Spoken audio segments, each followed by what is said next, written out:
Lord forgive me for this trap shit. Sergeant Smack making backflip. Telly Hank did with the action. With the vital speaking Spanish. Frank Matthews, how I vanished. Poof. Came back like I'm King Tut. Gold BBS is on a beamer. When Fat Cat was 10 queens up. Ball off the profit, not the re-up. Fly like Puerto Rican Jesus.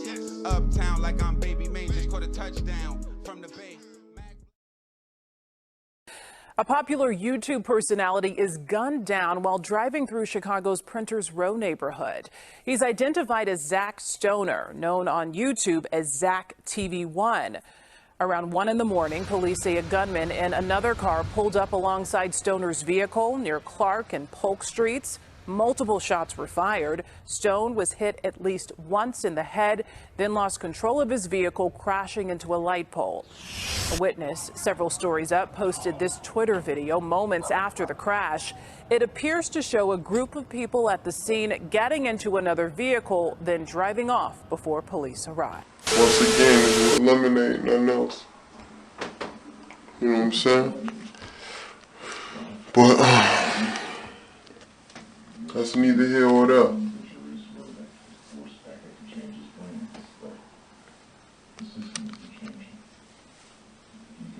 Fuck. Rubber bands falling out. But that's whatever. Tonight we going bowling, big baby. We going bowling. Y'all already know. Big up when y'all see me scream, Charlie. I already know. I'm gonna bring this one to an end, alright? One on. Zack Stoner, a pioneer in the citizen journalism entertainment format, chronicled gangland Chicago. He was gunned down in May of 2018, presumably by someone in a street gang who took offense to his reporting. Police have yet to make an arrest. Rodney Phillips, a former gang member, says Stoner provided valuable local reporting. A guy who gave Chicago a platform on the culture of the street culture and the struggles and the raw reality what goes on every day in these Chicago neighborhoods. Cell phone video shows that there was more than one person involved with this deadly shooting. We're told the victim had just left a nightclub in this area. Police are trying to figure out exactly what prompted this shooting. Witnesses say this is cell phone video just moments after YouTube star Zachary Stoner was shot and killed early this morning. In the video, you see several people piling into a car and taking off. I went to the window immediately with my cell phone because I could hear people screaming and I thought, oh God, like what happened? It happened around 1:30 this morning at Clark and Polk in Printers Row. Police say 30-year-old Stoner was shot in the head and or neck while driving and then crashed into a light pole.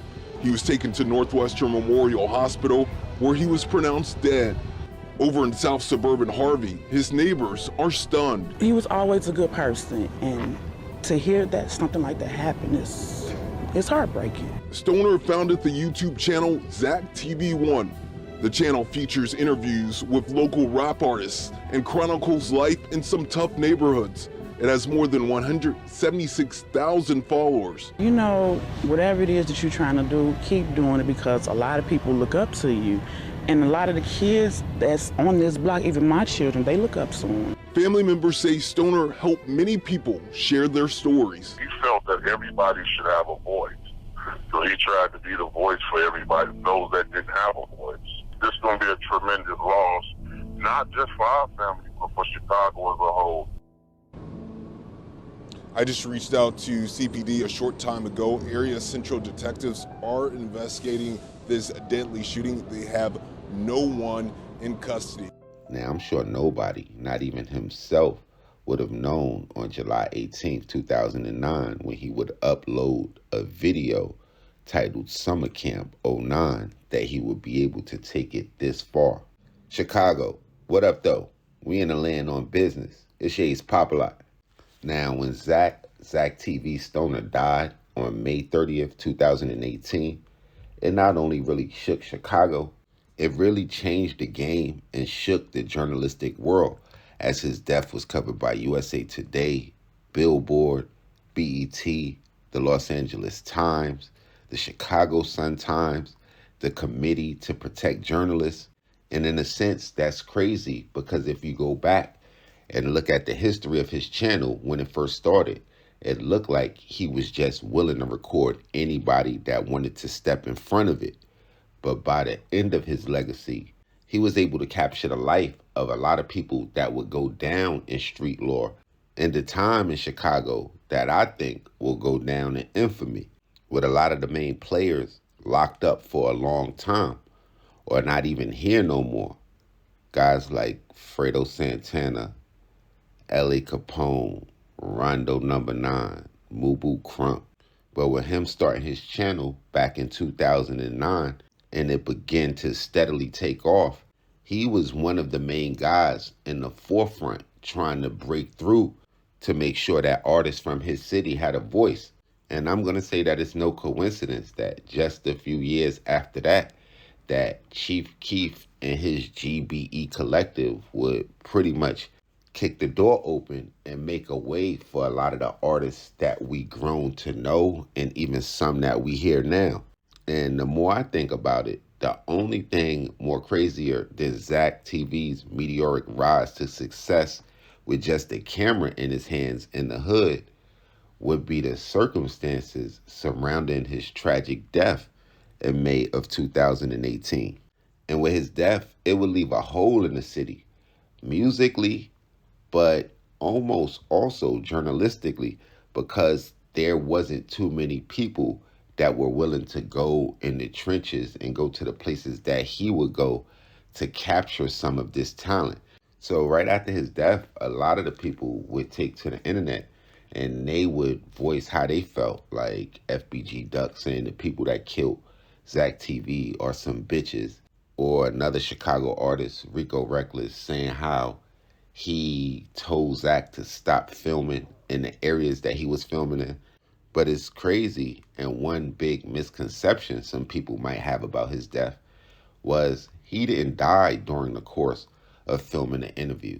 He was at a rap battle with several friends. Now, with the event being a rap battle and him being a music journalist, he possibly might have been doing interviews, but he was actually driving away from that venue. So it's not like people were pointing guns and he was filming and got shot or got into an altercation during the course of an interview. It wasn't nothing along those lines. Also, another crazy but airy thing about ZackTV's death, not only did he lose his life, but in like some Final Destination type shit, the passengers in his car would also lose their lives. Now, at the time of his death, he was said to be riding with a friend of his by the name of Thomas T. Street Davis, who, though the police reports had the names blacked out of who was ZackTV's passengers inside the vehicle with him, T. Streets would go on social media admitting to be one of those people, and he would eventually end up losing his life not long after Zack. And according to BET, in an article that they published on November the 4th, 2022, they would report that the Chicago police had solved the murder of ZackTV, but no suspects had been prosecuted. They would go on to cite a controversial legal principle that was called mutual combatants, which, according to the article by BET, would play a huge role in ZackTV's killers walking away free. Now, the prosecutors would base their decision to not prosecute the 5 people that they believe were responsible for ZackTV's death on insufficient witnesses, along with the killing of 2 of the 5 people that they say were responsible for it.